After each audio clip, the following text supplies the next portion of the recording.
ಬೆಲೆ ಕೊಡೋದು ಇವತ್ತು. ಹಾ ದುಡ್ಡಿಲ್ಲ ಅಂದ್ರೆ ಬೆಲೆ ಕೊಡಲ್ಲ. ಓಕೆ. ಫಸ್ಟ್ ಅವ್ರ ಮೇಲಿಂದ ಕೆಳಗೆ ಸ್ಕ್ಯಾನ್ ಮಾಡ್ತಾರೆ. ಹಾ ಕೊಡೋರ್ನೇ ಒಂಥರ ನೋಡ್ತಾರೆ, ದುಡ್ಡಿರೋರ್ನೇ ಒಂಥರ ನೋಡ್ತಾರೆ. ಹಾ ಬಟ್ ದುಡ್ಡು ಇಟ್ಟಿರೋರಿಗೆ ಜಾಸ್ತಿ ಬೆಲೆ ಕೊಡ್ತಾರೆ. ಹಾ ಕೊಡೋರ್ಗೆ ಅಲ್ಲ ಅಂಕಲ್, ನಾನು ಅಲ್ಲಿ ಸುಮಾರು ಜನ ಇಲ್ಲಿಂದ 4-5 ಜನ ಕೇಳಿದೆ ಅಲ್ಲಿ ಬರ್ಬೇಕಾದ್ರೆ ದುಡ್ಡು ಇಂಪಾರ್ಟೆಂಟಾ ಇಲ್ಲ ನೆಮ್ಮದಿ ಇಂಪಾರ್ಟೆಂಟ್. ಏನ್ ಅನ್ಕೋತ ಜನಗಳು ನೆಮ್ಮದಿ ಇದ್ರೆ ಆರಾಮ್ ಮನಿಕೋಬಹುದು, ನಾಳೆ ಬೆಳಿಗ್ಗೆ ಸುಳ್ಳು ಸರ್. ಹೇಳಕ್ಕೆ ಏನು ಸಾವಿರಾರು ಜನ ಸಾವಿರಾರು ತರ ಹೇಳ್ತಾರೆ. ಬಟ್ ಎಲ್ಲ ದುಡ್ಡಿನ ಮೇಲೆ ಪ್ರಪಂಚ ಇವತ್ತು. ದುಡ್ಡಿಲ್ದೇರೆ ಜೀವನನೇ ಇಲ್ಲ.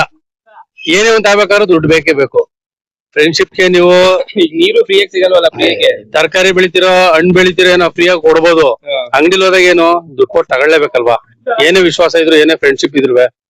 ಮತ್ತೆ ಈಗ ನಾವು ಒಂದ್ ದಿವಸ ಇಸ್ಕೊ ಬರ್ಬೋದು ಫ್ರೀಯಾಗಿ. ನಾಳೆ ಹೋಗಿ ಫ್ರೀಯಾಗಿ ಕೇಳಿದ್ರೆ ಮರ್ಯಾದೆ ಕಡಿಮೆ. ಅಂಗಡಿಲಿ ಹೋಗಿ ದುಡ್ಡು ಕೊಟ್ರೇನೆ ಪಾಪ ಅವನು ಬಂಡವಾಳ ಹಾಕಿರ್ತಾನೆ, ಅವನು ನಾ ಕಾಸು ಸಿಗ್ಬೇಕು ಅಲ್ವಾ? ಆತರ ಹುಡುಗರಿಗೆ ಏನಾರ ಹೇಳ್ತೀರಾ ಈಗ ಸಂಪಾದನೆ ಮಾಡೋದ್ರಲ್ಲಿ? ಈಗ ನಮ್ ಸ್ನೇಹಿತರು ಹೇಳಿದ್ರಲ್ಲ, ಒಳ್ಳೆ ದಾರಿಲಿ ಹೋಗಿ ಚೆನ್ನಾಗಿರಿ, ಚೆನ್ನಾಗಿ ಜೀವನ ಮಾಡಿ, ಮೋಸದಾಗ ಏನು ಬೇಡ.